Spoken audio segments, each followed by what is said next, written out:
मेघश्याम विधायक है बीजेपी से, वो कहीं भी कुछ नहीं कर पा रहे हैं। और 50 किसान यहाँ पर इसीलिए आए, कोई समस्या सॉल्व हो जाती है तो ठीक है, उन्हें मुश्किल है साहब।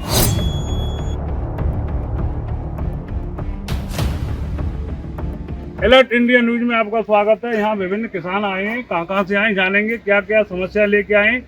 कुछ खाद्य उसके लिए मीटिंग है कोई, उसमें आए हैं, जानेंगे।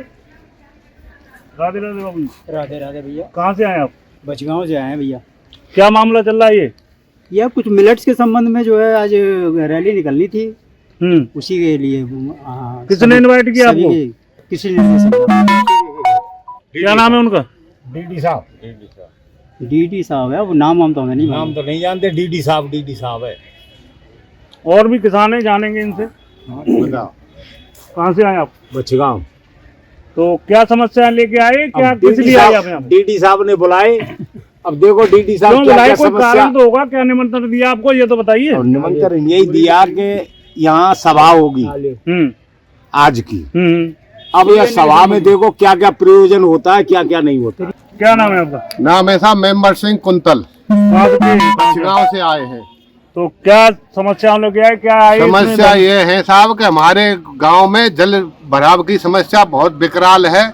कई बार आ लिए, अब भी आए कृषि निदेशक के पास जल भराव की। और ये जो मीटिंग लगाई है मिलेट्स के ऊपर है, जो मोटा अनाज खाओ और मतलब अपने शरीर को बचाओ, इसके लिए आज ये मीटिंग जुड़ रही है। मोटे अनाज में कौन कौन आता है? मोटे अनाज में रागी आता है, बाजरा आता है, ज्वार आती है, मक्का आता है साहब, चना आता है।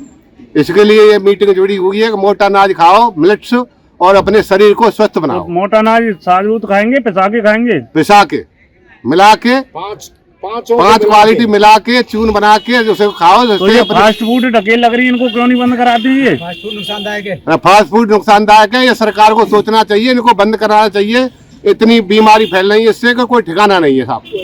आपको अपनी समस्याओं का इतना पता है कि यहाँ पे सॉल्व हो जाएंगी आपकी समस्या तो साहब पिछले 5 साल से घूम रहे हैं हम, आज तक तो कोई समस्या सॉल्व हुई नहीं है। अगर एक बार फिर आए, कोई समस्या सॉल्व हो जाती है तो हम आए 50 किसान बचगांव से, और 50 किसान यहाँ पर इसीलिए आए, कोई समस्या सॉल्व हो जाती है तो ठीक है, उन्हें मुश्किल है साहब।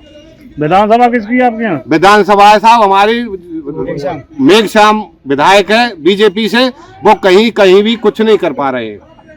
बीजेपी के नाम वोट ले लेते हैं और कुछ नहीं करते। वो तो दादा वहाँ पे गए हैं, वहाँ पे विधानसभा में भी उन्होंने उठाया है जल समस्या का। तो जल समस्या का उठाया है, 5 साल से खेत बिल्कुल कम से कम 1000 एकड़ तो आज भी बंजर पड़ा है। आज भी 5 साल मुआवजा नहीं मिला उसका? नहीं, कोई मुआवजा नहीं मिला। आज बता दें आप, चलो हमारे यहाँ 1000 बीघा खेत तो अभी बंजर पड़ा है, 5 जल भराव है। कोई भी 1 रुपए का मुआवजा नहीं दिलाया आज तक। नहीं, पहले वो हुआ था, क्या नाम है, कारिंदा सिंह, अब मेघश्याम जी है। आज तक कोई मुआवजा नहीं मिला सरकारी तरफ से। और मुआवजे क्या नाम है जो कट जाती है। सर्वे हुई है उसकी? सर्वे 1 बार हुई, 2 बार हो चुकी है, पर मुआवजा आज तक कोई किसी किसान का अब की बार बता रहे हैं। उसकी सर्वे कराई आपने? सर्वे कराई थी, जो क्या नाम है वो मुख्यमंत्री की तरफ से जरूर 2-2 हजार रुपये आ चुके हैं मुआवजे के। और जो हम वो कराते हैं बीमा कंपनी ने आज तक 1 रुपया नहीं दिया हमको।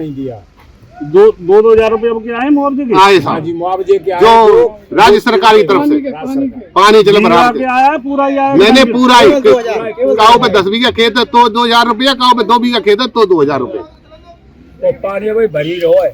ठीक है भैया, जैसा किसानों ने बताया 2-2 हजार रुपये में क्या आता है? कुछ नहीं था। मैं मुख्यमंत्री जी से पूछना चाहूंगा, 2-2 हजार रुपये में क्या लागत लगा देंगे ये? क्या मुआवजा दे देंगे इनको? जो बता रहे हैं हजारों बीघा जमीन जलमग्न आज भी है, बंजर है जी।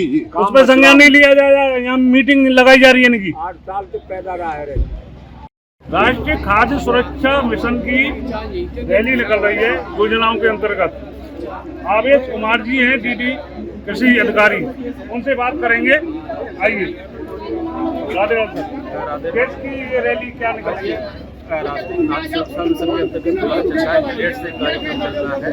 इसमें हमारे लिए पहले मोटे अनाज के लिए कहा जाता था, ज्वार हो गया, बाजरा हो गया, मोनो, सामा, रागी, चना, ये सारे हमारे मोटे अनाज जो पहले बहुत प्रचलित हुआ करते थे, इनको सरकार द्वारा पुनः प्रोत्साहित किया जा रहा है, क्योंकि इसमें एक तो लागत कम आती है, केमिकल मुक्त होते हैं और कम पानी में कम खाद में इनका उपज हो जाती है। इसके अलावा इनका न्यूट्रिशन वैल्यू बहुत ज़्यादा होती है जो अन्य अनाज की अपेक्षा। तो ये खाने के लिए बहुत अच्छे होते हैं, सेहत के लिए बहुत अच्छे होते हैं। तो सरकार द्वारा एक जैसे वैली में कहाँ के किसान आए आप समझ ये इसमें पूरे जिले किसान हैं, हमारे 10 ब्लॉक है जनपद में, 10 ब्लॉक के किसान शामिल हैं, अलग अलग ब्लॉकों के हैं और कुछ विद्यार्थी हैं, बच्चे हैं विभिन्न स्कूलों के। तो ये मल्टी लेवल का कार्यक्रम है। इसमें जो होटल्स हैं उसके लिए जो बच्चे हैं, क्योंकि MDM भी बनता है और सामान्य जो जागरूक हमारी जनता है जो इसके महत्व को समझ रही है वो भी इसकी ओर आ रहे हैं। तो एक किसानों की एक समस्या आई है, किसान से मैंने भी लिया है कि उनके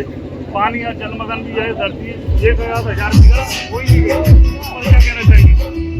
उसमें ऐसा ये है कि आपको मैं अभी नया आया हूँ, यह समस्या है कुछ ऐसे लोलैंड एरियाज हैं वहाँ पे हमारा धान ही होता है एक्चुअली में, और लेट में हमारी जो गेहूँ है, गेहूँ की फसल होती है, थोड़ा सा लेट हो जाता है। यद्यपि जहाँ ज़्यादा जल भरा हुआ है वहाँ गेहूँ की बुवाई नहीं हो पाई, लेकिन बाकी लोलैंड एरिया में लास्ट दिसंबर तक किसान भाइयों ने गेहूँ की बुवाई की है। अभी किसानों को 2-2 हज़ार रुपये का मुआवजा मिला है। कुछ किसानों का कहना है वो 2-2 हज़ार में कितनी भरपाई होती है ना। दरअसल ये होता है जो राहत होती है प्राकृतिक आपदा से कोई नुकसान होता है, 2 तरीके से मिलती है। जो कृषि विभाग में प्रधानमंत्री फसल बीमा योजना है उसके अंतर्गत जो किसान पंजीकरण कराते हैं तो उनको मिलता है जांच के उपरांत। इसके अलावा जो सामूहिक रूप से सभी किसान जो आच्छादित होते हैं वो हमारे राजस्व विभाग से होते हैं। तो दोनों विभागों की क्राइटेरिया है, हमारी एक इस तरह जाँच होती है, इसमें फसल बीमा की टीम रहती है, एक हमारे कृषि विभाग का और राजस्व विभाग के लेखपाल वगैरह रहते हैं। ये उसकी जांच करते हैं, कितना उसका आकलन किया जाता है, कितना नुकसान हुआ, उस नुकसान में जो प्रतिशत आता है उसी के आधार पर चाहे फसल बीमा का हो, चाहे सरकार द्वारा जो राजस्व विभाग के थ्रू मिलता है जो आपदा राहत मिलती है, उससे किसान भाइयों को उनके क्षेत्रफल के अनुसार, फसल के अनुसार और क्षति के अनुसार उनको मुआवजा दे होता है। तो मिल चुका है किसानों को, कितना राहत मिली? अभी तो किसान मने कर रहे हैं। काफ़ी किसानों को मिला हुआ है कि दरअसल आंकड़े कृषि निदेशक महोदय के पास है तो वहाँ से पता चल पाएंगे, लेकिन आंकड़ा जो नहीं सर, 1 मिनट रोकना चाहूँगा। जैसे आप कृषि अधिकारी हैं, पूरे जिले की जिम्मेदारी कृषि के मामले में आपको, तो आप जाके दौरा किया है वहाँ पे? बिल्कुल, हम लोग भी गए थे, माननीय मंत्री जी यहाँ के मथुरा के माननीय मंत्री जी के साथ भी हम लोग गए थे। जल भराव वाले क्षेत्र है उनको भी हम लोगों ने किस गाँव में गए थे सर? हाँ, हम इधर छाता तहसील के गाँव में गए। छाता और नंदगांव में थोड़ी ज़्यादा समस्या थी, कामर है और कई गाँव है उस साइड में। हम लोगों ने इसका मौके पर जाकर भी देखा था, जल भराव काफ़ी था और उन किसानों को मुआवजा मिला है। बचगांव है, बचगांव और कोयलालीपुर क्षेत्र है, लाड़पुर कोयलालीपुर क्षेत्र है, इन गाँव में आप गए?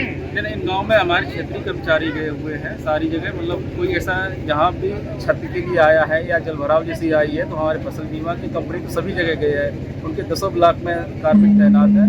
जहाँ जहाँ पर शिकायत आई या जैसी सूचना मिली हमारे सारी जगह गए, सभी जगह का सर्वे किया गया है। क्योंकि ये 2 जगह से मिलता है, हमारे फसल बीमा में केवल उन्हीं किसानों को मिलता है जिनका फसल बीमा जिन्होंने कराया होता है और राजस्व विभाग द्वारा सभी किसानों को आच्छादित इसमें किया जाता है। तो सर जैसे आपका कहना है होली भी आ रही है, ब्रज की होली सबसे महत्वपूर्ण है पूरे इंडिया में, देखने के लिए बार जाते हैं, उनके लिए क्या संदेश देना है? ना बिल्कुल, यहाँ पे तो भाई मथुरा की होली तो बहुत प्रसिद्ध है और यहाँ काफ़ी पहले से शुरुआत हो जाती है और लगभग 1 महीने तक चलती है। तो बहुत बहुत शुभकामनाएं हैं हमारे किसान भाइयों को और पूरे जनपद के आम लोगों को कृषि विभाग की ओर से पूरे हर्षोल्लास से होली मनाई जा रही है और आगे भी पूरा जो माह चलेगा होली का उसमें मनाएं। हमारे किसानों को बहुत बहुत शुभकामनाएं होली की। जैसा बताया अधिकारी जी ने, आवेश कुमार जी हैं, देखा बच्चे भी बढ़ चढ़ कर हिस्सा ले रहे हैं, किसान भी आए, विभिन्न गाँवों से किसान आए। देखते हैं इनका कितना सॉर्ट आउट होता है, कितना इस रैली का असर पड़ता है। देखते रहिए अलर्ट इंडिया न्यूज़।